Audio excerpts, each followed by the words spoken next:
ನಮಸ್ಕಾರ. ಕೆಸಿಎನ್ ಜಿಲ್ಲಾ ವಾರ್ತೆಗಳಿಗೆ ಸ್ವಾಗತ. ಮೊದಲಿಗೆ ಮುಖ್ಯಾಂಶಗಳು. ಚಟ್ಟಂಜಲ್ ಕೈಗಾರಿಕಾ ಎಸ್ಟೇಟಿನ ಪ್ಲಾಸ್ಟಿಕ್ ಘಟಕದಲ್ಲಿ ಭಾರೀ ಬೆಂಕಿ ಅವಘಡ. 4 ಅಗ್ನಿಶಾಮಕ ದಳ ಯೂನಿಟ್ ಸ್ಥಳಕ್ಕೆ ಆಗಮಿಸಿ ಬೆಂಕಿಯ ನಿಯಂತ್ರಣ. ಮಾದಕ ವಸ್ತುವನ್ನು ಕೈವಶವಿರಿಸಿ ಮಾರಾಟ ಮಾಡಲು ಯತ್ನಿಸಿದ ಪ್ರಕರಣದಲ್ಲಿ ಆರೋಪಿಗೆ 10 ವರ್ಷ ಕಠಿಣ ಜೈಲು ಶಿಕ್ಷೆ ಹಾಗೂ ದಂಡ. ಉಪ್ಪಳ ಮುಸೋಡಿ ಪುಳ್ಳಕರ ಹೌಸಿನ ಅಬ್ದುಲ್ ಆಸೀಸ್ ಎಂಬಾತನಿಗೆ ಕಾಸರಗೋಡು ಜಿಲ್ಲಾ ಪ್ರಿನ್ಸಿಪಲ್ ಸೆಷನ್ ನ್ಯಾಯಾಲಯದಿಂದ ಶಿಕ್ಷೆ. ಕಾಸರಗೋಡು ಜಿಲ್ಲೆಯ ಕರಾವಳಿ ಪ್ರದೇಶಗಳಲ್ಲಿ ತೀವ್ರಗೊಂಡ ಆಫ್ರಿಕನ್ ಬಸವನ ಹುಳಗಳ ಹಾವಳಿ. ಪಾಲಕೊನ್ನು, ಪಳ್ಳಿಕರ ಹಾಗೂ ಚಿತ್ತಾರಿ ಪ್ರದೇಶದ ಜನತೆ ಸಂಕಷ್ಟದಲ್ಲಿ. ನಡೆಯಿತು BMSRA ನೇತೃತ್ವದಲ್ಲಿ ಕಾಸರಗೋಡು ಕಲೆಕ್ಟರೇಟ್ಗೆ ಧರಣಿ. ಫಾರ್ಮಾಸ್ಯೂಟಿಕಲ್ ಕಂಪನಿಗಳ ಸೆಲ್ ಒತ್ತಡ ಹಾಗೂ ಕಾರ್ಮಿಕ ವಿರೋಧಿ ನೀತಿಯನ್ನು ವಿರೋಧಿಸಿ. ಗ್ರಾಹಕರ ಖಾತೆಯಿಂದ ಅಕ್ರಮವಾಗಿ ಹಣ ಹಿಂಪಡೆದು ಮಾನಸಿಕ ಯಾತನೆ ಉಂಟು ಮಾಡಿದ ಪ್ರಕರಣದಲ್ಲಿ ಸೌತ್ ಇಂಡಿಯನ್ ಬ್ಯಾಂಕಿಗೆ ಹಿನ್ನಡೆ. ವಶಪಡಿಸಿಕೊಂಡ ಮೊತ್ತವನ್ನು ಗ್ರಾಹಕರಿಗೆ ಹಿಂತಿರುಗಿಸಿಕೊಟ್ಟು ಲೋಪಕ್ಕೆ ಪರಿಹಾರವನ್ನು ನೀಡುವಂತೆ ಜಿಲ್ಲಾ ಗ್ರಾಹಕ ವಿವಾದ ಪರಿಹಾರ ಆಯೋಗದಿಂದ ಆದೇಶ. ಕುಂಬ್ಳೆಯಲ್ಲಿ ಮನೆಯ ಯಜಮಾನನನ್ನು ಹಾಗೂ ಅವರ ಕುಟುಂಬವನ್ನು ಬೆದರಿಸಿ 42 ಪವನ್ ಚಿನ್ನ ಹಾಗೂ ₹1.25 ಲಕ್ಷ ದೋಚಿದ ಪ್ರಕರಣದಲ್ಲಿ ಪರಾರಿಯಾಗಿದ್ದ ಆರೋಪಿಯ ಬಂಧನ. ಪುತ್ತೂರಿನಲ್ಲಿ ಆರೋಪಿಯನ್ನು ಬಂಧಿಸಿದ ಕಾಸರಗೋಡು ಕ್ರೈಂ ಬ್ರಾಂಚ್ ತಂಡ. ನೆರವೇರಿತು ಭಾರತೀಯ ಮಜೂರ್ ಸಂಘದ 72ನೇ ಸಂಸ್ಥಾಪನಾ ದಿನಾಚರಣೆ. ಚೌಕಿ ಜಂಕ್ಷನ್ನಲ್ಲಿ ನಡೆದ ಕಾರ್ಯಕ್ರಮಕ್ಕೆ ದಯಾನಂದ ಚೌಕಿ ಕಡಪ ಅವರಿಂದ ಚಾಲನೆ. ವಾರ್ತೆಗಳು ವಿವರವಾಗಿ. ಚಟ್ಟಂಜಲ್ ಕೈಗಾರಿಕಾ ಎಸ್ಟೇಟಿನಲ್ಲಿರುವ ಪ್ಲಾಸ್ಟಿಕ್ ಘಟಕದಲ್ಲಿ ಬೆಂಕಿ ಕಾಣಿಸಿಕೊಂಡಿದೆ. ಬೆಳಿಗ್ಗೆ 6 ಗಂಟೆ ಸುಮಾರಿಗೆ ಈ ಘಟನೆ ಸಂಭವಿಸಿದ್ದು 4 ಅಗ್ನಿಶಾಮಕ ದಳದ ಯೂನಿಟ್ಗಳು ಸ್ಥಳಕ್ಕೆ ತಲುಪಿ ಬೆಂಕಿಯನ್ನು ನಂದಿಸಲಾಯಿತು. ಚಟ್ಟಂಜಾಲಿನ ಕೈಗಾರಿಕಾ ಎಸ್ಟೇಟಿನಲ್ಲಿ ಭಾರೀ ಬೆಂಕಿ ಅವಘಡ ಸಂಭವಿಸಿದೆ. ಘಟನೆಯಲ್ಲಿ ಪ್ಲಾಸ್ಟಿಕ್ ಸಂಗ್ರಹಣಾ ಘಟಕ ಸುಟ್ಟು ಕರಕಲಾಗಿದೆ. ಶುಕ್ರವಾರ ಬೆಳಗಿನ ಜಾವ 4 ಗಂಟೆ ಸುಮಾರಿಗೆ ಬೆಂಕಿ ಕಾಣಿಸಿಕೊಂಡಿದೆ ಎಂದು ವರದಿಯಾಗಿದೆ. ಕಾರ್ಮಿಕರ ಮಾಹಿತಿಯ ಮೇರೆಗೆ ಕಾಸರಗೋಡು, ಕಾಂಜಂಗಾಡ್ ಹಾಗೂ ಕುತ್ತಿಕೋಲ್ನಿಂದ 4 ಅಗ್ನಿಶಾಮಕ ದಳದ ಘಟಕವು ಸ್ಥಳಕ್ಕೆ ಆಗಮಿಸಿ ಬೆಂಕಿಯನ್ನು ನಂದಿಸಿದರು. ಬೆಳಿಗ್ಗೆ 7 ಗಂಟೆಯ ಹೊತ್ತಿಗೆ ಬೆಂಕಿಯನ್ನು ಸಂಪೂರ್ಣವಾಗಿ ನಂದಿಸಲಾಯಿತು. ಘಟನೆಯ ಸಮಯದಲ್ಲಿ ಯಾವುದೇ ಕಾರ್ಮಿಕರು ಸ್ಥಳದಲ್ಲಿರಲಿಲ್ಲ. ಇದು ಪ್ಲಾಸ್ಟಿಕ್ ಸಂಗ್ರಹಣಾ ಘಟಕವಾಗಿರುವುದರಿಂದ ಆ ಪ್ರದೇಶದಲ್ಲಿ ಹಲವಾರು ಗಂಟೆಗಳ ಕಾಲ ಹೊಗೆ ಎದ್ದಿತ್ತು. News bureau, ಚಟ್ಟಂಜಾಲ್. ಮಾದಕ ವಸ್ತುವನ್ನು ಕೈವಶವಿರಿಸಿ ಮಾರಾಟ ಮಾಡಲು ಯತ್ನಿಸಿದ ಪ್ರಕರಣದಲ್ಲಿ ಆರೋಪಿಗೆ 10 ವರ್ಷಗಳ ಕಠಿಣ ಜೈಲು ಶಿಕ್ಷೆ ಹಾಗೂ ದಂಡ ವಿಧಿಸಲಾಗಿದೆ. ಉಪ್ಪಳ ಮುಸೋಡಿ ಪುಳ್ಳಕರದ ಹೌಸಿನ ಅಬ್ದುಲ್ ಆಸೀಸ್ ಎಂಬಾತನಿಗೆ ಕಾಸರಗೋಡು ಜಿಲ್ಲಾ principal session judge Vinayaka Rao R ಶಿಕ್ಷೆ ವಿಧಿಸಿದ್ದಾರೆ. ಮಾದಕ ವಸ್ತು MDMA ಅಕ್ರಮವಾಗಿ ಕೈವಶ ಇರಿಸಿ ಹಾಗೂ ಮಾರಾಟ ಮಾಡಲು ಯತ್ನಿಸಿದ ಪ್ರಕರಣದಲ್ಲಿ ಆರೋಪಿಗೆ 10 ವರ್ಷಗಳ ಕಠಿಣ ಜೈಲು ಶಿಕ್ಷೆ ಮತ್ತು ₹1 ಲಕ್ಷ ದಂಡ ವಿಧಿಸಲಾಗಿದೆ. ದಂಡ ಪಾವತಿಸದಿದ್ದಲ್ಲಿ ಹೆಚ್ಚುವರಿಯಾಗಿ 1 ವರ್ಷ ಕಠಿಣ ಜೈಲು ಶಿಕ್ಷೆ ಅನುಭವಿಸಬೇಕಾಗುತ್ತದೆ.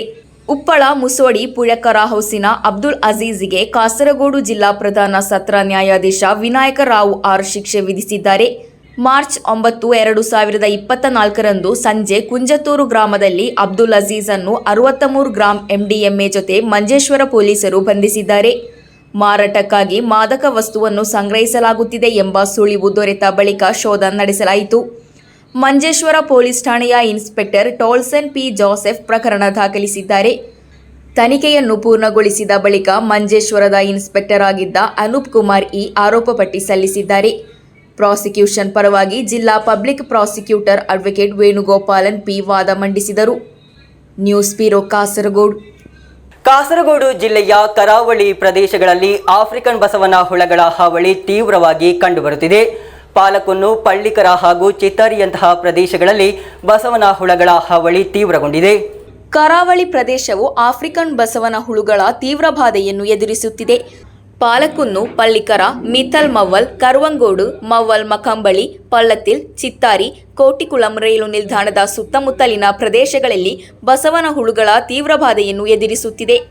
ಹಗಲಿನ ಬಿಸಿಲಿನ ಸಮಯದಲ್ಲಿ ಕಸದ ಅಡಿಯಲ್ಲಿ ಸಂಗ್ರಹವಾಗುವ ಈ ಬಸವನ ಹುಳುಗಳು ಸಂಜೆ ಹಿತ್ತಲು ಹಾಗೂ ಅಂಗಡಿಗಳಿಗೆ ಹಿಂಡು ಹಿಂಡಾಗಿ ಬರುತ್ತದೆ. ನಾಶ ಮಾಡಲು ಉಪ್ಪನ್ನು ಬಳಸುತ್ತಿದ್ದರೂ ಯಾವುದೇ ಪ್ರಯೋಜನವಿಲ್ಲ. ಈ ಬಾರಿ ದೊಡ್ಡ ಜಾತಿಯ ಬಸವನ ಹುಳುಗಳು ಹೆಚ್ಚು ಸಂಖ್ಯೆಯಲ್ಲಿವೆ ಎಂದು ಸ್ಥಳೀಯರು ಹೇಳುತ್ತಾರೆ. ಇವುಗಳ ಸ್ರವಿಸುವಿಕೆಯಲ್ಲಿ ಕಂಡುಬರುವ ಪರಾವಲಂಬಿಗಳು ಮಾನವರ ದೇಹವನ್ನು ಪ್ರವೇಶಿಸಿದರೆ ಎನ್ಸೆಫಾಲಿಟಿಸ್ಗೆ ಕಾರಣವಾಗಬಹುದು. ಅವು ದೇಹಕ್ಕೆ ಸ್ಪರ್ಶಿಸಿದರೆ ತುರಿಕೆ ಅನುಭವ ಉಂಟಾಗುತ್ತದೆ ಎಂದು ಸ್ಥಳೀಯರು ಹೇಳುತ್ತಾರೆ. ಒಮ್ಮೆಗೆ ಸುಮಾರು 200 ಮೊಟ್ಟೆಗಳನ್ನು ಇಡುವ ಈ ಬಸವನ ಹುಳುಗಳು ಸಣ್ಣವುಗಳಲ್ಲ. ಅವುಗಳನ್ನು ಆಫ್ರಿಕನ್ ಬಸವನ ಹುಳುಗಳು ಹಾಗೂ ದೈತ್ಯಾಕಾರದ ಬಸವನ ಹುಳುಗಳು ಎಂದು ಕರೆಯುತ್ತಾರೆ. ಮಳೆ ಬಂದು ಭೂಮಿ ತಂಪಾಗಿರುವುದರಿಂದ ಊರಿನಲ್ಲಿ ಹಾಗೂ ಮನೆಗಳಲ್ಲಿ ಬಸವನ ಹುಳುಗಳ ಆಗಮನ ಹೆಚ್ಚಾಗಿದೆ. ತರಕಾರಿ, ಸಸ್ಯಗಳು ಹಾಗೂ ಇತರ ಕೃಷಿ ಬೆಳೆಗಳನ್ನು ತಿಂದು ನಾಶ ಮಾಡುತ್ತವೆ. ಬಸವನ ಹುಳು ಬಿದ್ದ ಬಾವಿಗಳನ್ನು ಕ್ಲೋರಿನೇಟ್ ಮಾಡಿ ಸ್ವಚ್ಛಗೊಳಿಸುವ ಅವಶ್ಯಕತೆ ಇದೆ. ರಾತ್ರಿಯಲ್ಲಿ ಅವು ಹೆಚ್ಚಿನ ಸಂಖ್ಯೆಯಲ್ಲಿ ರಸ್ತೆಗೆ ಬಂದು ವಾಹನಗಳಿಂದ നാശವಾಗುತ್ತವೆ. ಇದರಿಂದಾಗಿ ತೀವ್ರ ದುರ್ವಾಸನೆ ಉಂಟಾಗುತ್ತದೆ. വീട്ടിൻ്റെ ഉള്ളിൽ കടന്നു കയറുന്നുണ്ട്. അതേപോലെ നമ്മളെ കുട്ടികൾ കളിക്കുന്ന സ്ഥലങ്ങളിൽ അപ്പോൾ കുട്ടികൾക്കെല്ലാം ഭയങ്കര ചൊറിച്ചിലും കാര്യങ്ങളൊക്കെ ഉണ്ട്. അപ്പോൾ അതിനുള്ള ഒരു പ്രതിവിധി ഞങ്ങൾക്ക് വേണം. പഞ്ചായത്ത് തലത്തിലാണെങ്കിലും പിന്നെ സർക്കാരിൻ്റെ തലത്തിലാണെങ്കിലും ആരോഗ്യ പ്രവർത്തകർ വന്ന് ഇതിനുള്ളൊരു പ്രതിവിധി ഞങ്ങൾക്ക് പറഞ്ഞു തരണം. എന്താണ് ചെയ്യേണ്ടതെന്നുള്ളത്. ഇപ്പം ഞങ്ങൾക്ക് ഒറ്റ ഒരു പ്രതിവിധിയില്ല, ഉപ്പ് ഇട്ട് നശിപ്പിക്കുക എന്നുള്ള ഒരു മാർഗ്ഗം ഞങ്ങൾക്ക് കേൾക്കുള്ളൂ. അതിൻ്റെ പിറകിൽ എന്താണെന്നുള്ളത് നമുക്ക് മനസ്സിലാവുന്നില്ല. News bureau Pallikara. ಫಾರ್ಮಾಸ್ಯೂಟಿಕಲ್ ಕಂಪನಿಗಳ ಸೆಲ್ ಒತ್ತಡ ಹಾಗೂ ಕಾರ್ಮಿಕ ವಿರೋಧಿ ನೀತಿಗಳ ವಿರುದ್ಧ ಬಿಎಂಎಸ್ಆರ್ಎ ನೇತೃತ್ವದಲ್ಲಿ ಕಾಸರಗೋಡು ಕಲೆಕ್ಟರೇಟ್ಗೆ ಧರಣಿ ನಡೆಸಲಾಯಿತು. ಧರಣಿಯಲ್ಲಿ ಹಲವು ಮಂದಿ ಭಾಗವಹಿಸಿದ್ದರು.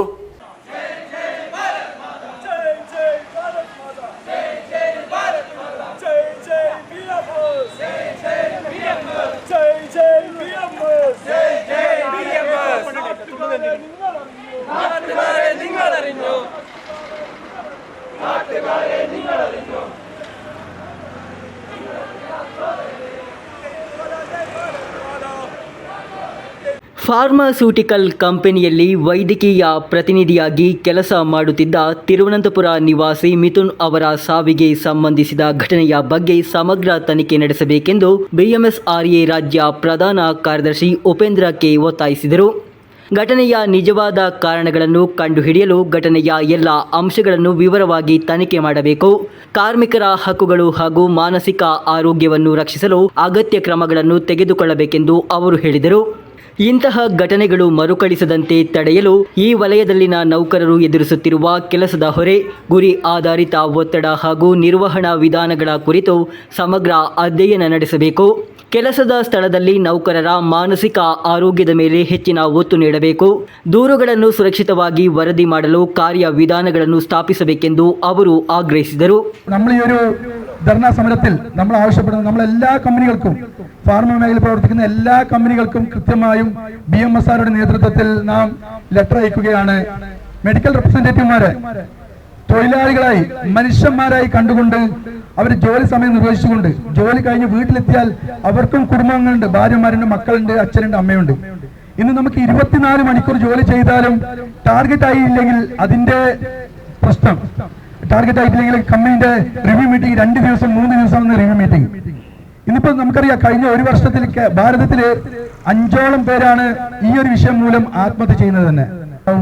നാം ആവശ്യപ്പെടുന്നത് കമ്പനിയോട് ഏറ്റവും ചുരുങ്ങിയത് 1 കോടി രൂപയെങ്കിലും മിഥുന്റെ ഫാമിലിക്ക് നൽകിക്കൊണ്ട് ആ ഫാമിലിയെ, കാരണം 26 വയസ്സ് മാത്രം പ്രായമുള്ള ഒരു കുട്ടിയാണ്, 30-32 വർഷം ഈ മേഖലയിൽ പ്രവർത്തിക്കേണ്ട ഒരു യുവാവാണ് ആത്മഹത്യ മൂലം തന്റെ ജീവൻ ഇല്ലാതാക്കിയത്. അതുകൊണ്ട് ആ ഫാമിലിയെ രക്ഷിക്കാൻ വേണ്ടി ഏറ്റവും ചുരുങ്ങിയ 1 കോടി രൂപയെങ്കിലും കമ്പനി കൊടുക്കണമെന്നാണ് BMSR ആവശ്യപ്പെടുന്നത്. അത് മാത്രവുമല്ല, ഈ മേഖലയിൽ ഇന്ന് നിലനിൽക്കുന്ന എല്ലാ വിഷയങ്ങളും BMSR സജീവമായി ഏറ്റെടുത്തുകൊണ്ട് വരും കാലങ്ങളിൽ ശക്തമായ പ്രക്ഷോഭം നടത്തുമെന്ന് മാത്രമാണ് ഈ അവസരത്തിൽ പറയാനുള്ളത്. ಧರಣಿಗೆ ಮುಂಚಿತವಾಗಿ ಕಾಸರಗೋಡು ಸರ್ಕಾರಿ ಕಾಲೇಜಿನ ಮುಂದೆ ಪ್ರತಿಭಟನಾ ಮೆರವಣಿಗೆಯನ್ನು ಆರಂಭಿಸಲಾಯಿತು.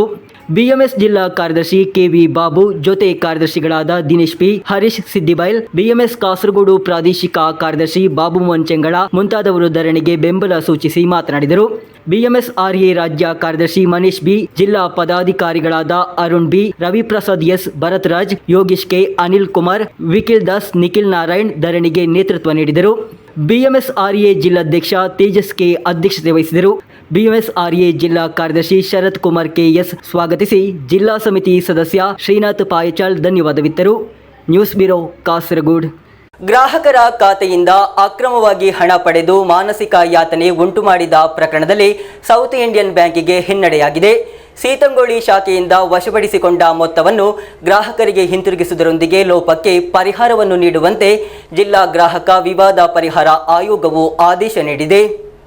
2022ರಲ್ಲಿ ಸೌತ್ ಇಂಡಿಯನ್ ಬ್ಯಾಂಕಿನ ಸೀತಾಂಗೋಳಿ ಶಾಖೆಯಲ್ಲಿ ರಾಜು ಸ್ಟೀಫನ್ ಡಿಸೋಸಾ ಚಾಲ್ತಿ ಖಾತೆಯನ್ನು ತೆರೆದು ನಿರ್ದಿಷ್ಟ ಮೊತ್ತವನ್ನು ಠೇವಣಿ ಮಾಡಿದರು. ಆದರೆ ಬ್ಯಾಂಕ್ ಎಸ್ಎಂಎಸ್ ಶುಲ್ಕವಾಗಿ 295 ರೂಪಾಯಿಗಳನ್ನು ವಿಧಿಸಿದ ಬಳಿಕ ಬ್ಯಾಂಕ್ ಖಾತೆಯಲ್ಲಿನ ಮೊತ್ತವು ಕನಿಷ್ಠ ಬ್ಯಾಲೆನ್ಸ್ಗಿಂತ ಕಡಿಮೆಯಾಯಿತು. ಇದರ ಪರಿಣಾಮವಾಗಿ ಗ್ರಾಹಕರು ಆರ್ಥಿಕ ನಷ್ಟ ಹಾಗೂ ಮಾನಸಿಕ ತೊಂದರೆಯನ್ನು ಅನುಭವಿಸಿದ್ದಾರೆ. ಬ್ಯಾಂಕ್ ಅವರಿಗೆ ನಿರಂತರವಾಗಿ ದಂಡ ವಿಧಿಸಲು ಪ್ರಾರಂಭಿಸಿದಾಗ ಗ್ರಾಹಕರು ಆರ್ಥಿಕ ನಷ್ಟ ಹಾಗೂ ಮಾನಸಿಕ ಯಾತನೆಯನ್ನು ಅನುಭವಿಸಿದರು. ಬಳಿಕ ಅವರು ಗ್ರಾಹಕ ಆಯೋಗವನ್ನು ಸಂಪರ್ಕಿಸಿದರು. ಈ ಮಹತ್ವದ ತೀರ್ಪಿಗೆ ಪ್ರತಿಕ್ರಿಯಿಸಿದ ದೂರುದಾರ ರಾಜು ಸ್ಟೀಫನ್ ಡಿಸೋಸಾ, ಬ್ಯಾಂಕ್ ವಿಧಿಸುವ ಇಂತಹ ಪಾರದರ್ಶಕವಲ್ಲದ ಸೇವಾ ಶುಲ್ಕಗಳು ಹಾಗೂ ಕಡಿತಗಳು ಸಾಮಾನ್ಯ ಜನರಿಗೆ ಗಣನೀಯ ಆರ್ಥಿಕ ನಷ್ಟ ಹಾಗೂ ಮಾನಸಿಕ ಸಂಕಟವನ್ನುಂಟು ಮಾಡುತ್ತದೆ. 2022ರಲ್ಲಿ ನಾನು ಸೌತ್ ಇಂಡಿಯಾ ಬ್ಯಾಂಕ್ ಸೀತಾಂಗೋಳಿ ಬ್ರ್ಯಾಂಚಲ್ಲಿ ಒಂದು ಕರೆಂಟ್ ಅಕೌಂಟನ್ನು ಓಪನ್ ಮಾಡಿದೆ. ಅದರಲ್ಲಿ ಮಿನಿಮಮ್ ಬ್ಯಾಲೆನ್ಸ್ ಅವರು 5,000 ರೂಪಾಯಿ ಇಡಬೇಕು ಅಂತ ಹೇಳಿದರು. ನಾನು ಇದೇ ಪ್ರಕಾರ 5,000 ಅಮೌಂಟನ್ನು ನಾನು ಡೆಪಾಸಿಟ್ ಆಗಿ ಇಟ್ಟಿದ್ದೆ. ಒಂದಿನ ನನ್ನ ಅಕೌಂಟಿಂದ 2023 ಜಾನ್ವರಿ ಮತ್ತು ಫೆಬ್ರವರಿ ಈ ತಿಂಗಳಲ್ಲಿ 295 ರೂಪಾಯಿ ಡಿಡಕ್ಟ್ ಆಯಿತು. ಮುಂದಿನ ತಿಂಗಳು 295 ಡಿಡಕ್ಟ್ ಆಯಿತು. ನಾನು ಆ ಸಮಯದಲ್ಲಿ ಇದನ್ನು ಗಮನಿಸಿದೆ. ಅದಕ್ಕೆ ಬ್ಯಾಂಕಿಗೆ ಹೋಗಿ ಕೇಳಿದೆ, ಈ ರೀತಿ ನನ್ನ ಅಕೌಂಟಿಂದ ದುಡ್ಡು ಮೈನಸ್ ಆಗ್ತಾ ಇದೆಯಲ್ಲ, ಏನು ಕಾರಣ ಅಂತ. ಆಗ ಅವ್ರು ಹೇಳಿದರು, ಅದು ಮೆಸೇಜ್ ಚಾರ್ಜ್ ಅಂತ 2 ರೂಪಾಯಿ ನಿಮ್ಮ ಅಕೌಂಟಿಂದ ಕಟ್ ಆಗಿದೆ, ಹಾಗೆ ನಿಮ್ಮ ಅಕೌಂಟ್ ಇನ್ಸಫಿಷಿಯೆಂಟ್ ಅಕೌಂಟ್ ಆಗಿ ಬದಲಾಗಿದೆ, ಆದ್ದರಿಂದ ನಿಮ್ಮ ಅಕೌಂಟಿಂದ ಈ ಥರ ದುಡ್ಡು ಮೈನಸ್ ಆಗ್ತದೆ. ನಾನು ಕೇಳಿದೆ, ಅದು ಸರಿಯಲ್ಲ, ಅದು ನನಗೊಂದು ಇನ್ಫಾರ್ಮೇಷನ್ ಕೊಡದೆ ನೀವು ಈ ಥರ ಅಮೌಂಟನ್ನು ಡಿಡಕ್ಟ್ ಮಾಡೋದು ಸರಿಯಲ್ಲ. ಅದಕ್ಕೆ ಅವ್ರು ಹೇಳಿದರು, ಇದೆಲ್ಲ ಕಂಪ್ಯೂಟರೈಸ್, ನಮಗೇನು ಮಾಡಲಿಕ್ಕೆ ಆಗೋದಿಲ್ಲ ಅಂತ ಹೇಳಿದರು. ಹಾಗೆ ನಾನು ಅಡ್ವೊಕೇಟ್ ಥಾಮಸ್ ಅವರನ್ನು ಸಂಪರ್ಕಿಸಿ ಗ್ರಾಹಕರ ವೇದಿಕೆಗೆ ದೂರು ಸಲ್ಲಿಸಿದೆ. ಅದರ ಪ್ರಕಾರ ನನಗೆ ಅನುಕೂಲಕರವಾಗಿ ವಿಧಿ ಬಂತು. ತಾನು ಗ್ರಾಹಕರ ಹಿತಾಸಕ್ತಿಗಳನ್ನು ರಕ್ಷಿಸಲು ಕಾನೂನು ಹೋರಾಟವನ್ನು ನಡೆಸಿದ್ದೇನೆ. ಇಂದಿನ ತೀರ್ಪು ಅಪಾರ ಸಂತೋಷವನ್ನು ತಂದಿದೆ. ಇದು ನ್ಯಾಯದ ಗೆಲುವು ಎಂದು ವ್ಯಕ್ತಪಡಿಸಿದ್ದಾರೆ. ಈ ಪ್ರಕರಣದಲ್ಲಿ ದೂರುದಾರರ ಪರವಾಗಿ ಪ್ರಬಲ ವಾದಗಳನ್ನು ಮಂಡಿಸಿದ ಕಾಸರಗೋಡಿನ ಹಿರಿಯ ವಕೀಲರಾದ ಅಡ್ವೊಕೇಟ್ ಥಾಮಸ್ ಡಿಸೋಸಾ ಎಂಎಸ್, ಗ್ರಾಹಕರು ಬ್ಯಾಂಕಿನ ಮೇಲಿರುವ ನಂಬಿಕೆಯ ಆಧಾರದ ಮೇಲೆ ಖಾತೆಗಳನ್ನು ತೆರೆಯುತ್ತಾರೆ. ಖಾತೆಯಿಂದ ಹಣವನ್ನು ಕಡಿತಗೊಳಿಸುವ ಮುನ್ನ ಅಥವಾ ಕಡಿತಗೊಳಿಸಿದ ತಕ್ಷಣವೇ ಗ್ರಾಹಕರಿಗೆ ಸ್ಪಷ್ಟವಾಗಿ ತಿಳಿಸುವುದು ಬ್ಯಾಂಕಿನ ಜವಾಬ್ದಾರಿಯಾಗಿದೆ. ಕೇವಲ ಪ್ರಮಾಣಿತ ದಾಖಲೆಗಳಿಗೆ ಸಹಿ ಹಾಕಲಾಗಿದೆ ಎಂಬ ಕಾರಣಕ್ಕಾಗಿಯೇ ಬ್ಯಾಂಕ್ ತನ್ನ ಜವಾಬ್ದಾರಿಗಳಿಂದ ಮುಕ್ತವಾಗಲು ಸಾಧ್ಯವಿಲ್ಲ. ಬ್ಯಾಂಕ್ಗಳು ತಮ್ಮ ಗ್ರಾಹಕರೊಂದಿಗೆ ಸಂಪೂರ್ಣ ಪಾರದರ್ಶಕತೆಯನ್ನು ಕಾಯ್ದುಕೊಳ್ಳಲು ಬದ್ಧವಾಗಿವೆ ಎಂಬುದನ್ನು ಈ ತೀರ್ಪು ಸ್ಪಷ್ಟಪಡಿಸುತ್ತದೆ ಎಂದು ಅಭಿಪ್ರಾಯಪಟ್ಟಿದ್ದಾರೆ. ಗ್ರಾಹಕರ ವೇದಿಕೆ ಕಾಸರಗೋಡಿನಲ್ಲಿ ದೂರು ನೀಡಲು ನನ್ನನ್ನು ಸಮೀಪಿಸಿದರು. ಆ ಸಮಯದಲ್ಲಿ ನಾವು ಈ ವಿಷಯವನ್ನೆಲ್ಲ ಇಟ್ಟು ನಮ್ಮ ಒಬ್ಬ ಗ್ರಾಹಕನಿಗೆ ಅನಾನುಕೂಲತೆಯಾಗಿ ಅದೇ ಪ್ರಕಾರ ಅವರಿಗೆ ತೊಂದರೆ ಆಗುವಂಥ ಒಂದು ಕೆಲಸ ಮಾಡಬಾರದು ಎಂಬ ರೀತಿಯಲ್ಲಿ ನಾವು ಅದನ್ನು ಗ್ರಾಹಕರ ವೇದಿಕೆಗೆ ದೂರು ಸಲ್ಲಿಸಿದೆವು. ಆ ಅವಧಿಯಲ್ಲಿ ವಾದಿ ಪ್ರತಿವಾದಿ ಇಬ್ಬರದ್ದು ವಿಚಾರಣೆ ಎಲ್ಲ ನಡೆಸಲಾಗಿ ಕೊನೆಯಲ್ಲಿ ನಮ್ಮ ವಾದದಲ್ಲಿ ನಾವು ತಿಳಿಸಿದ್ದೇನಂತ ಹೇಳಿದರೆ, ಒಂದು ಗ್ರಾಹಕನಲ್ಲಿರುವ ಹಣ ಅವರು ಉತ್ತಮ ವಿಶ್ವಾಸದ ಮೇಲೆ ಬ್ಯಾಂಕಿನಲ್ಲಿ ನಿಕ್ಷೇಪಿಸ್ತಾರೆ. ಆ ನಿಕ್ಷೇಪಿಸಿದ ಹಣವನ್ನು ಯಾವುದೇ ರೀತಿಯಲ್ಲಿ ಕೂಡ ಅವರಿಗೆ ತಿಳಿಸದೆ ಅವರಿಂದ 1 ರೂಪಾಯಿ ಕೂಡ ನೀವು ತೆಗೆಯಬಾರ್ದು.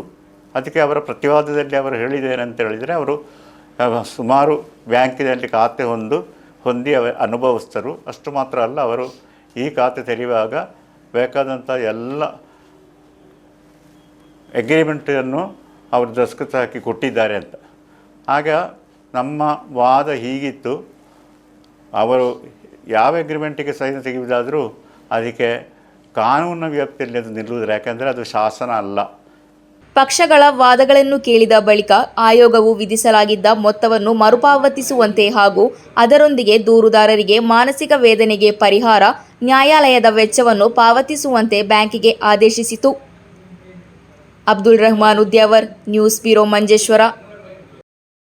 ಕುಂಬಳೆಯಲ್ಲಿ ಮನೆಯ ಯಜಮಾನನನ್ನು ಹಾಗೂ ಅವರ ಕುಟುಂಬವನ್ನು ಆಯುಧ ಪ್ರಯೋಗಿಸಿ ಬೆದರಿಸಿ 42 ಪವನ್ ಚಿನ್ನ ಹಾಗೂ ₹1.25 ಲಕ್ಷ ದೋಚಿದ ಪ್ರಕರಣದಲ್ಲಿ ಪರಾರಿಯಾಗಿದ್ದ ಆರೋಪಿಯನ್ನು ಬಂಧಿಸಲಾಗಿದೆ. ಕರ್ನಾಟಕ ನಿವಾಸಿ ಸಾಂಬ್ಯಾ ಆಸೀಸ್ ಎಂಬ ಅಬ್ದುಲ್ ಆಸೀಸ್ ಎಂಬಾತನನ್ನು ಕಾಸರಗೋಡು ಕ್ರೈಂ ಬ್ರಾಂಚ್ ತಂಡ ಪುತ್ತೂರಿನಲ್ಲಿ ಬಂಧಿಸಿದೆ. ಕುಂಬಳೆಯಲ್ಲಿ ಮನೆ ಯಜಮಾನ ಹಾಗೂ ಅವರ ಕುಟುಂಬವನ್ನು ಆಯುಧ ಪ್ರಯೋಗಿಸಿ ಬೆದರಿಸಿ 42 ಪವನ್ ಚಿನ್ನ ಹಾಗೂ $1.5 ಲಕ್ಷ ದೋಚಿದ ಪ್ರಕರಣದಲ್ಲಿ ಪರಾರಿಯಾಗಿದ್ದ ಆರೋಪಿಯನ್ನು ಬಂಧಿಸಲಾಗಿದೆ. ಕರ್ನಾಟಕ ನಿವಾಸಿ ಸಾಂಬ್ಯಾ ಆಸೀಸ್ ಎಂಬ ಅಬ್ದುಲ್ ಆಸೀಸ್ ಎಂಬಾತನನ್ನು ಕಾಸರಗೋಡು ಕ್ರೈಂ ಬ್ರಾಂಚ್ ವಿಭಾಗದ ತಂಡ ಪುತ್ತೂರಿನಲ್ಲಿ ಬಂಧಿಸಿದೆ. 2012 ಡಿಸೆಂಬರ್ 22ರಂದು ರಾತ್ರಿ ನಾಡನ್ನು ಬೆಚ್ಚಿ ಬೀಳಿಸಿದ ಈ ದರೋಡೆ ನಡೆದಿತ್ತು. ಕುಂಬಳೆಯ ಅನಿಲ್ ಕುಂಬ್ಳೆ ರಸ್ತೆಯಲ್ಲಿರುವ ಸಾರಿಗೆ ನಿರ್ವಾಹಕ ರಾಜೇಶ್ ಶೆಣೈ ಅವರ ಮನೆಗೆ ನುಗ್ಗಿದ ಮುಸುಕುದಾರಿ ತಂಡ ಮನೆ ಯಜಮಾನನ ಮುಖಕ್ಕೆ ದ್ರವ್ಯ ಸಿಂಪಡಿಸಿ ಅವರನ್ನು ಪ್ರಜ್ಞೆಹೀನರನ್ನಾಗಿ ಮಾಡಿದ ಬಳಿಕ ಚಿನ್ನ ಹಾಗೂ ಹಣವನ್ನು ದರೋಡೆ ಮಾಡಲಾಗಿತ್ತು. ರಾತ್ರಿ 9 ಗಂಟೆ ಸುಮಾರಿಗೆ ಗೃಹ ಪ್ರವೇಶ ಸಮಾರಂಭಕ್ಕೆ ಅವರನ್ನು ಆಹ್ವಾನಿಸಲು ಬಂದಿದ್ದ ಕುಟುಂಬದ ಸ್ನೇಹಿತರಿಗೆ ಘಟನೆಯ ಬಗ್ಗೆ ತಿಳಿದಾಗ ಘಟನೆ ಬೆಳಕಿಗೆ ಬಂತು. ಈ ಪ್ರಕರಣದಲ್ಲಿ ಈ ಹಿಂದೆ 10 ಆರೋಪಿಗಳನ್ನು ಬಂಧಿಸಲಾಗಿದೆ. ಈಗ ಬಂಧಿಸಲಾಗಿರುವ ಆಸೀಸ್ ಪರಾರಿಯಾಗಿರುವ 4ರಲ್ಲಿ ಪ್ರಮುಖ ಆರೋಪಿಯಾಗಿದ್ದಾನೆ. ಕ್ರೈಂ ಬ್ರಾಂಚ್ ವಿಭಾಗದ ಡಿವೈಎಸ್ಪಿ ಪಿ ಮಧುಸೂದನ್ ನಾಯರ್ ನೇತೃತ್ವದ ತಂಡ ಆರೋಪಿಯನ್ನು ಬಂಧಿಸಿದೆ. News bureau Manjeshwar. ಭಾರತೀಯ ಮಜ್ದೂರ್ ಸಂಘದ 72ನೇ ಸಂಸ್ಥಾಪನಾ ದಿನವನ್ನು ಆಚರಿಸಲಾಯಿತು. ಚೌಕಿ ಜಂಕ್ಷನ್ನಲ್ಲಿ ಬಿಎಂಎಸ್ ಚೌಕಿ ಘಟಕದ ಅಧ್ಯಕ್ಷ ದಯಾನಂದ ಚೌಕಿ ಕಡಪ ಧ್ವಜಾರೋಹಣ ನೆರವೇರಿಸಿದರು. ಭಾರತೀಯ ಮಜ್ದೂರ್ ಸಂಘದ 72ನೇ ಸಂಸ್ಥಾಪನಾ ದಿನದ ಅಂಗವಾಗಿ ಚೌಕಿ ಜಂಕ್ಷನ್ನಲ್ಲಿ ಬಿಎಂಎಸ್ ಚೌಕಿ ಘಟಕದ ಅಧ್ಯಕ್ಷ ದಯಾನಂದ ಚೌಕಿ ಕಡಪ ಧ್ವಜಾರೋಹಣ ನೆರವೇರಿಸಿದರು. ಬಿಎಂಎಸ್ ಚೌಕಿ ಘಟಕದ ಪ್ರಧಾನ ಕಾರ್ಯದರ್ಶಿ ರಂಜಿತ್ ರಾಮ್ನಗರ್ ಪ್ರಾಸ್ತಾವಿಕ ಭಾಷಣ ಮಾಡಿದರು. ಚೌಕಿ ಸಹಕಾರಿ ಬ್ಯಾಂಕ್ ವ್ಯವಸ್ಥಾಪಕ ದೀಪಕ್ ಕೂಡ್ಲು ಹಾಗೂ ಎಲ್ಲ ಸದಸ್ಯರು ಭಾಗವಹಿಸಿದ್ದರು. ಇದರೊಂದಿಗೆ ಬಿಎಂಎಸ್ ಜಿಲ್ಲಾ ಸಮಿತಿ ಉಪಾಧ್ಯಕ್ಷ, ಬಿಎಂಎಸ್ ಮೊಗ್ರಾಲ್ ಪುತ್ತೂರು ಪಂಚಾಯತ್ ಘಟಕದ ಅಧ್ಯಕ್ಷ, ಚೌಕಿ ಘಟಕದ ಅಧ್ಯಕ್ಷ ಹಾಗೂ ಚೌಕಿ ಆಟೋ ಚಾಲಕರ ಸಂಘದ ಅಧ್ಯಕ್ಷ ಸ್ಥಾನಗಳನ್ನು ವಹಿಸಿಕೊಂಡ ನಿಸ್ವಾರ್ಥವಾಗಿ ಕೆಲಸ ಮಾಡುತ್ತಿರುವ ದಯಾನಂದ ಚೌಕಿ ಕಡಪ ಬಿಎಂಎಸ್ ಚೌಕಿ ಘಟಕದ ನೇತೃತ್ವದಲ್ಲಿ ದೀಪಕ್ ಕೂಡ್ಲು ಆಧರಿಸಿದರು. ಬಳಿಕ ಸಿಹಿ ತಿಂಡಿಗಳನ್ನು ವಿತರಿಸಲಾಯಿತು. News bureau Kasaragod. ಧರ್ಮಸ್ಥಳ ಗ್ರಾಮಾಭಿವೃದ್ಧಿ ಯೋಜನೆ ಕಾಸರಗೋಡು ತಾಲೂಕು ಜನಜಾಗೃತಿ ವೇದಿಕೆ ಆಶ್ರಯದಲ್ಲಿ ನವಜೀವನೋತ್ಸವ ಕಾರ್ಯಕ್ರಮ ಹಾಗೂ ಕೆಸರಿನಲ್ಲಿ ಜನಪ್ರಿಯ ಕ್ರೀಡೆ ಸಾಂಸ್ಕೃತಿಕ ಸಂಭ್ರಮವು ಒಬ್ರಂಗಳ ಮಹಾದೇವ ಪಾರ್ವತಿ ಶಾಸ್ತಾರ ದೇವಸ್ಥಾನದ ಆವರಣದಲ್ಲಿ ಜರುಗಿತು. ಶ್ರೀಕೃಷ್ಣ ಶಿವಕೃಪಾ ಕುಂಜತ್ತೂರು ಕಾರ್ಯಕ್ರಮವನ್ನು ಉದ್ಘಾಟಿಸಿದರು. ಧರ್ಮಸ್ಥಳ ಗ್ರಾಮಾಭಿವೃದ್ಧಿ ಯೋಜನೆ ಕಾಸರಗೋಡು ತಾಲೂಕು ಜನಜಾಗೃತಿ ವೇದಿಕೆ ಆಶ್ರಯದಲ್ಲಿ ನವಜೀವನೋತ್ಸವ ಕಾರ್ಯಕ್ರಮ ಹಾಗೂ ಕೆಸರಿನಲ್ಲಿ ಜನಪ್ರಿಯ ಕ್ರೀಡೆ ಸಾಂಸ್ಕೃತಿಕ ಸಂಭ್ರಮ ಒಬ್ರಂಗಳ ಮಹಾದೇವ ಪಾರ್ವತಿ ಶಾಸ್ತಾರ ದೇವಸ್ಥಾನದ ಆವರಣದಲ್ಲಿ ಜರುಗಿತು. ಶ್ರೀಕೃಷ್ಣ ಶಿವಕೃಪಾ ಕುಂಜತ್ತೂರು ಕಾರ್ಯಕ್ರಮವನ್ನು ಉದ್ಘಾಟಿಸಿ ಜನಜಾಗೃತಿ ವೇದಿಕೆಯು ಕೇವಲ ವ್ಯಸನ ಮುಕ್ತಿಗೆ ಸೀಮಿತವಾಗದೆ ಬಡತನದಲ್ಲಿರುವ ಕುಟುಂಬಗಳಿಗೆ ಆರ್ಥಿಕ ನೆರವು, ಮಹಿಳಾ ಸಬಲೀಕರಣ ಹಾಗೂ ಮಾನವೀಯ ಮೌಲ್ಯಗಳನ್ನು ಬಿತ್ತುವ ಮೂಲಕ ಕುಟುಂಬಗಳನ್ನು ಸರಿಪಡಿಸುವ ಕೆಲಸ ಮಾಡುತ್ತಿದೆ. ಸಮಾಜದ ಗಣ್ಯರು, ಧಾರ್ಮಿಕ ಮುಖಂಡರು ಹಾಗೂ ಸ್ಥಳೀಯರನ್ನು ಒಗ್ಗೂಡಿಸಿ ಜನರಲ್ಲಿ ಜಾಗೃತಿ ಮೂಡಿಸಲು ಪ್ರತ್ಯೇಕ ವೇದಿಕೆಗಳನ್ನು ನಿರ್ಮಿಸಿ ಹಲವು ಕಾರ್ಯಕ್ರಮಗಳನ್ನು ಆಯೋಜಿಸುತ್ತಿದೆ. ಪಾನಮುಕ್ತರಾದಂತಹ ನವಜೀವನ ಸದಸ್ಯರಿಗೋಸ್ಕರ ವಿಶೇಷ ನವಜೀವನೋತ್ಸವ ಕಾರ್ಯಕ್ರಮವನ್ನು ಹಮ್ಮಿಕೊಂಡು ದಿನವಿಡೀ ಅವರ ಕುಟುಂಬದ ಜೊತೆ ಸಾಂಸ್ಕೃತಿಕ ಕಾರ್ಯಕ್ರಮಗಳನ್ನು ಹಮ್ಮಿಕೊಂಡು ಮತ್ತಷ್ಟು ವೇದಿಕೆಯನ್ನು ಸೃಷ್ಟಿಸಿ ಅವರನ್ನು ಸಮಾಜದಲ್ಲಿ ತೊಡಗಿಸುವಂತೆ ಮಾಡುತ್ತಿದೆ. ಜೀವನೋತ್ಸವದ ಅಂಗವಾಗಿ ಕೆಸರಿನಲ್ಲಿ ಸಾಂಸ್ಕೃತಿಕ ಸಂಭ್ರಮ ಎಂಬ ಕಾರ್ಯಕ್ರಮವನ್ನು ಹಮ್ಮಿಕೊಂಡಿರುವುದು ಶ್ಲಾಘನೀಯ ಎಂದು ಅವರು ಹೇಳಿದರು. ಧರ್ಮಸ್ಥಳ ಯೋಜನೆಯ ನಿರ್ದೇಶಕರಾದ ಬಾಬು ನಾಯ್ಕ್ ದಿಕ್ಸೂಚಿ ಭಾಷಣ ಮಾಡಿದರು. ಮುಖ್ಯ ಅತಿಥಿಗಳಾಗಿ ಒಬ್ರಂಗಳ ಕ್ಷೇತ್ರದ ಮ್ಯಾನೇಜಿಂಗ್ ಟ್ರಸ್ಟ್ ಕಿರಣ್ ಕುಮಾರ್ ಕುಣಕುಳಾಯ, ಕುಮಡಾಜೆ ಗ್ರಾಮ ಪಂಚಾಯತ್ ಸದಸ್ಯೆ Aishath Masida, doctor Venugopala Kaleyathodi, doctor Srinidhi Saralaya, Chandrahasa master Muniyoor, Madhusudana Ayur, Jayaraja Kunikulaya, Harish Kunikulaya, Manjunatha Alva, Sushila Balagopalan ಮುಂತಾದವರು ಶುಭ ಹಾರೈಸಿ ಮಾತನಾಡಿದರು. Sanjeeva Shetty Mottekunja, Kiran master Kudlu, Ratan Kumar Pandi, Shyam Alva, professor Srinath, Anita teacher, Harsha master Bilinja, Krishna D Bilinja, Pratibha Rani, Rajesh master Ubrangala, ಜನಜಾಗೃತಿ ಕರಾವಳಿ ಪ್ರಾದೇಶಿಕ ಯೋಜನಾಧಿಕಾರಿ ಗಣೇಶ್ ಆಚಾರ್ಯ, ಜನಜಾಗೃತಿ ವೇದಿಕೆಯ ನಿಕಟಪೂರ್ವ ಅಧ್ಯಕ್ಷ ಅಖಿಲೇಶ್ ನಗ್ಮೊಗಂ, ಯೋಜನಾಧಿಕಾರಿ ದಿನೇಶ್, ನವಜೀವನ ಉತ್ಸವ ಸಮಿತಿಯ ಕಾರ್ಯದರ್ಶಿ ತಾರನಾಥ ರೈ, ಚಂದ್ರಶೇಖರ ಕುರುಪ್ ಮುಂತಾದವರು ವೇದಿಕೆಯಲ್ಲಿ ಉಪಸ್ಥಿತರಿದ್ದರು. ಜನಜಾಗೃತಿ ತಾಲೂಕು ಅಧ್ಯಕ್ಷ ಜಯರಾಮ ಪಾಟಾಳಿ ಪಡುಮಲೆ ಅಧ್ಯಕ್ಷತೆ ವಹಿಸಿದರು. ಉತ್ಸವ ಸಮಿತಿ ಅಧ್ಯಕ್ಷ ಹರೀಶ್ ಗೋಸಾಡ ಸ್ವಾಗತಿಸಿ ಕೋಶಾಧಿಕಾರಿ ರಮೇಶ್ ಮಾವಿನಕಟ್ಟೆ ಧನ್ಯವಾದವಿತ್ತರು. ಉದಯ ಕಲ್ಲಕಟ್ಟ ಹಾಗೂ ಅಮೃತರಾಜ್ ಮರತಿಲ ಕಾರ್ಯಕ್ರಮ ನಿರೂಪಿಸಿದರು. ಶಾಂಭವಿ ಚಂದ್ರಹಾಸ ಶೆಟ್ಟಿ ಎಡಪಾಡಿಯವರ ಜನ್ನ ಹಾಗೂ ಖಾಜ ಎಂಬ ಹೆಸರಿನ ಕಂಬಳದ ಕೋಣಗಳು ಗದ್ದೆಯಲ್ಲಿ ಓಡಿಸಿ ಕಣ್ಮನ ಸೆಳೆಯಿತು. News bureau Kasaragod. ಪ್ರಥಮ ಕಾಸರಗೋಡು ಎಜು ಕಾನ್ಕ್ಲೇವ್ ಸೆಪ್ಟೆಂಬರ್ 12ರಂದು ಬೇಕಲ್ ಬೀಚ್ ಪಾರ್ಕಿನಲ್ಲಿ ನಡೆಯಲಿದೆ. ಜಿಲ್ಲೆಯಲ್ಲಿ ಬೆಳೆಯುತ್ತಿರುವ ಮಕ್ಕಳು ಹಾಗೂ ಯುವಕರು ಸೃಜನಶೀಲ ಕ್ರೀಡಾ ಹಾಗೂ ಭೌತಿಕ ಪ್ರತಿಭೆಗಳನ್ನು ಅಭಿವೃದ್ಧಿಪಡಿಸುವ ಉದ್ದೇಶದಿಂದ ಕಾನ್ಕ್ಲೇವ್ ಅನ್ನು ಆಯೋಜಿಸಲಾಗುತ್ತಿದೆ ಎಂದು ಸಂಘಟಕರು ಸುದ್ದಿಗೋಷ್ಠಿಯಲ್ಲಿ ತಿಳಿಸಿದರು. ಕಾಸರಗೋಡಿನೊರಿಡಂ ವಿಂಟಚ್ ಮಲ್ಟಿ ಸ್ಪೆಷಾಲಿಟಿ ಆಸ್ಪತ್ರೆ ಈ ಕಾನ್ಕ್ಲೇವ್ ಅನ್ನು ಆಯೋಜಿಸುತ್ತಿವೆ. ಜಿಲ್ಲೆಯ ವಿವಿಧ ಶಾಲೆಗಳಲ್ಲಿ +1, +2 ತರಗತಿಗಳಲ್ಲಿ ಕಲಿಯುವ ಮೊದಲು ನೋಂದಾಯಿಸಿಕೊಳ್ಳುವ 150 ವಿದ್ಯಾರ್ಥಿಗಳಿಗೆ ಎಜು ಕಾನ್ಕ್ಲೇವ್ನಲ್ಲಿ ಭಾಗವಹಿಸಬಹುದು. ಪ್ರತಿ ವಿದ್ಯಾರ್ಥಿಯೊಂದಿಗೆ ಪೋಷಕರು ಪ್ರತಿ ಕಾನ್ಕ್ಲೇವ್ನಲ್ಲಿ ಭಾಗವಹಿಸಲು ಸಾಧ್ಯವಾಗುತ್ತದೆ. ಸ್ಪರ್ಧಾತ್ಮಕ ಪರೀಕ್ಷೆಗಳು, ಆರೋಗ್ಯ, ಕ್ರೀಡೆ, ಸಿನಿಮಾ, ಪ್ರವಾಸೋದ್ಯಮ, ನಾವೀನ್ಯತೆ, ಕಾಸರಗೋಡು ಹಾಗೂ ನಾಯಕರ ಸಭೆ ಸೇರಿದಂತೆ 7 അവധിಗಳಲ್ಲಿ പ്രമുഖ വ്യക്തിಗಳು വിദ്യാർത്ഥികളൊന്നിಗೆ സംവഹന ನಡೆಸಲಿದ್ದಾರೆ ಎಂದು ಪದಾಧಿಕಾರಿಗಳು ತಿಳಿಸಿದ್ದಾರೆ. എനിക്ക് ഈ അടുത്തൊരു വളരെ അഭിമാനം തോന്നിയൊരു സംഭവമാണത്. ഞാൻ എൻ്റെ പേഷ്യൻസിന് എനിക്കൊരു 4 വർഷമായി ഞാൻ പ്രാക്ടീസ് ചെയ്യുന്നു. ഒരു സൈക്കോളജിസ്റ്റിന്റെ നമുക്കൊരു നല്ല രീതിയിൽ ഇവർക്ക് സർവീസ് കൊടുക്കാൻ കാസർഗോഡ് അവൈലബിൾ അല്ല ഓഫ്ലൈൻ. ഈ അടുത്തൊരു പേഷ്യന്റ് വരുന്നു ടിക്സ്, അതായത് ഇങ്ങനെ ഒരു ടിക്സ് ആയിട്ട്. അപ്പൊ അദ്ദേഹത്തിന് ഒരു കോഗ്നിറ്റീവ് ബിഹേവിയറൽ തെറാപ്പി എന്ന് പറയുന്ന ഒരു ട്രീറ്റ്മെന്റ് ചെയ്യണം. ഞാനിതിന് അവരെ സജസ്റ്റ് ചെയ്തത് ഒപ്പമാണ്. കാസർഗോഡിന്റെ തന്നെ ബ്രെയിൻ ചൈൽഡ് ആണത്. അവരതിൽ വിളിക്കുകയും അതിൽ അവർ വളരെ ഹാപ്പിയായി തിരിച്ചു വന്ന സെഷൻസിനെ കുറിച്ച് സംസാരിക്കും. നമ്മുടെ നാട്ടിൽ നിന്നുകൊണ്ട് ഇങ്ങനെ ഒരു സംവിധാനങ്ങൾ ഉണ്ടാവുമ്പോൾ അതിലേക്ക് ഇനിയും കുട്ടികളെ അതുപോലുള്ള ഇതിലേക്ക് ഇൻസ്പയർ ചെയ്യുക, അതാണ് ഇത്. പിന്നെ ഓപ്പറേഷൻ തൂഫാൻ, ഇത് വളരെ ഇമ്പോർട്ടന്റ് ആണ്. നമുക്കറിയാം, ആസ് എ ഡോക്ടർ സ്ഥിരമായി കാണുന്നതാണ് ഡ്രഗ് അബ്യൂസേഴ്സ് ആയിട്ടുള്ള അതുണ്ടാക്കുന്ന പ്രശ്നങ്ങൾ.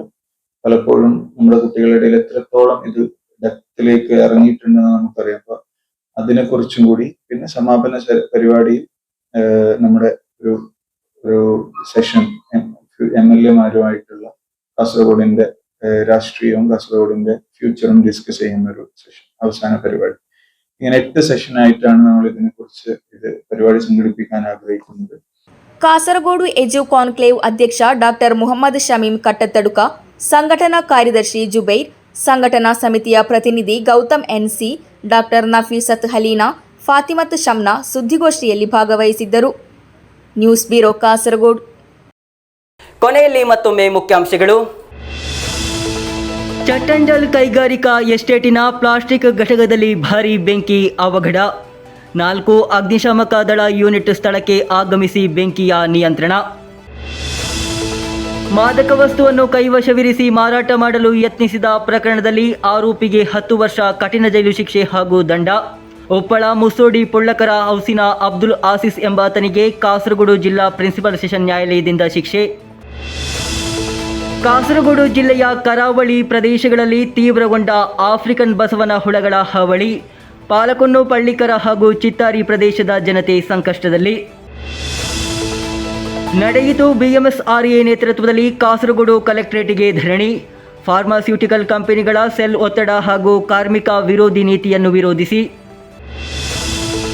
ಗ್ರಾಹಕರ ಖಾತೆಯಿಂದ ಅಕ್ರಮವಾಗಿ ಹಣ ಹಿಂಪಡೆದು ಮಾನಸಿಕ ಯಾತನೆ ಉಂಟು ಮಾಡಿದ ಪ್ರಕರಣದಲ್ಲಿ ಸೌತ್ ಇಂಡಿಯನ್ ಬ್ಯಾಂಕಿಗೆ ಹಿನ್ನಡೆ. ವಶಪಡಿಸಿಕೊಂಡ ಮೊತ್ತವನ್ನು ಗ್ರಾಹಕರಿಗೆ ಹಿಂತಿರುಗಿಸಿಕೊಟ್ಟು ಲೋಪಕ್ಕೆ ಪರಿಹಾರವನ್ನು ನೀಡುವಂತೆ ಜಿಲ್ಲಾ ಗ್ರಾಹಕ ವಿವಾದ ಪರಿಹಾರ ಆಯೋಗದಿಂದ ಆದೇಶ. ಕುಂಬ್ಳೆಯಲ್ಲಿ ಮನೆಯ ಯಜಮಾನನನ್ನು ಹಾಗೂ ಅವರ ಕುಟುಂಬವನ್ನು ಬೆದರಿಸಿ 42 ಪವನ್ ಚಿನ್ನ ಹಾಗೂ ₹1.25 ಲಕ್ಷ ದೋಚಿದ ಪ್ರಕರಣದಲ್ಲಿ ಪರಾರಿಯಾಗಿದ್ದ ಆರೋಪಿಯ ಬಂಧನ. ಪುತ್ತೂರಿನಲ್ಲಿ ಆರೋಪಿಯನ್ನು ಬಂಧಿಸಿದ ಕಾಸರಗೋಡು ಕ್ರೈಮ್ ಬ್ರಾಂಚ್ ತಂಡ. ನೆರವೇರಿತು ಭಾರತೀಯ ಮಜೂರ್ ಸಂಘದ 72ನೇ ಸಂಸ್ಥಾಪನಾ ದಿನಾಚರಣೆ. ಚೌಕಿ ಜಂಕ್ಷನ್ನಲ್ಲಿ ನಡೆದ ಕಾರ್ಯಕ್ರಮಕ್ಕೆ ದಯಾನಂದ ಚೌಕಿ ಕಡಪ ಅವರಿಂದ ಚಾಲನೆ. ಇಂದಿನ ವಾರ್ತಾ ಸಂಚಿಕೆ ಇಲ್ಲಿಗೆ ಮುಕ್ತಾಯವಾಯಿತು. ಮುಂದಿನ ವಾರ್ತಾ ಸಂಚಿಕೆಯೊಂದಿಗೆ ಮತ್ತೆ ಭೇಟಿಯಾಗೋಣ. ವಂದನೆಗಳು.